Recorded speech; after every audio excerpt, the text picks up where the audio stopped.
Hello and welcome to the walkthrough of the Notion Reading Tracker. In this video, I'll guide you through all the key features of this template and show you how to get the most out of it as you track your reading journey.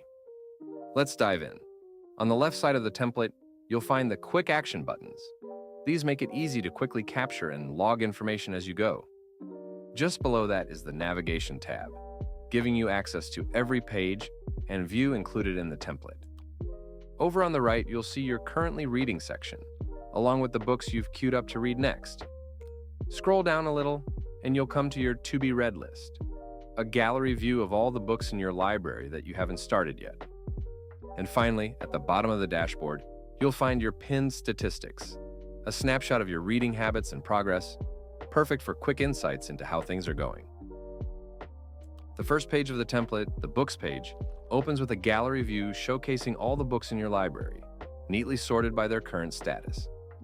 Just below that, you'll find a table view and a list view that show every book in one place, making it easy to keep a clear overview of your entire collection. Clicking on any book will open its detailed page. Here, you can store all the key information such as category, language, start and end dates, total pages, and more. And if you'd like to jot down any thoughts or reflections, there's even a notes section built right in. The next page is the Categories page. Here you'll find two main sections. The first displays your categories sorted by how many books fall under each one, perfect for seeing which genres or types you read the most. Below that is a list view showing all the categories saved within the template.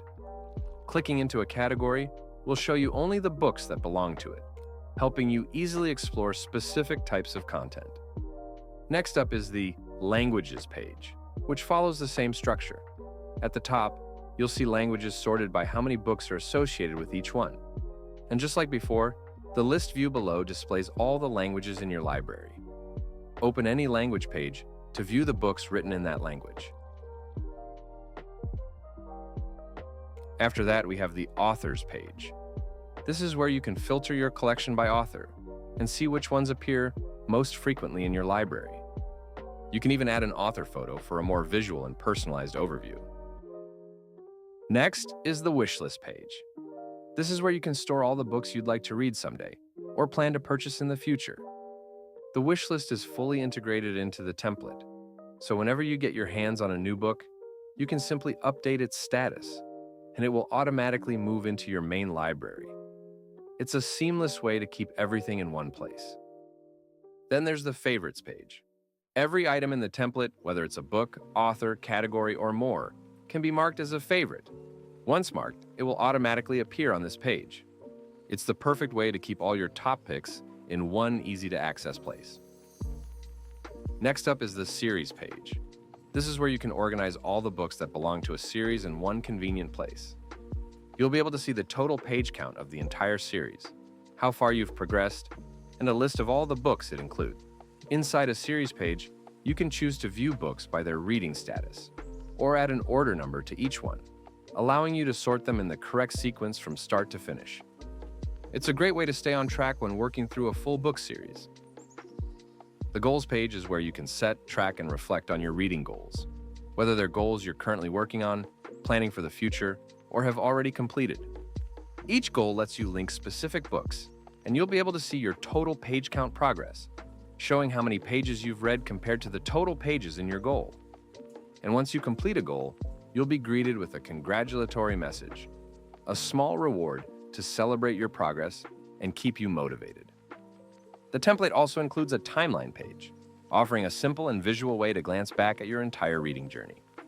With the timeline slider view, you can easily reflect on when you started and finished each book, making it much more intuitive to see how your reading habits have evolved over time. The last page of this template is the Statistics page, a true powerhouse feature. Here, you'll get a comprehensive overview of your entire reading journey, with detailed stats for all your books and every other element in the template. Each statistic is pinnable, meaning you can choose which ones matter most to you, and have them displayed right on the main dashboard for quick access. It's the perfect way to stay focused on what's most important to you and make data-driven reflections a part of your reading habit. And that's it. You've just seen the complete walkthrough of the Notion Reading Tracker. If you're interested, You can find the link to this template in the description below. Don't forget to subscribe for more Notion templates, productivity tips, and in-depth walkthroughs. Thanks for watching, and I'll see you in the next one.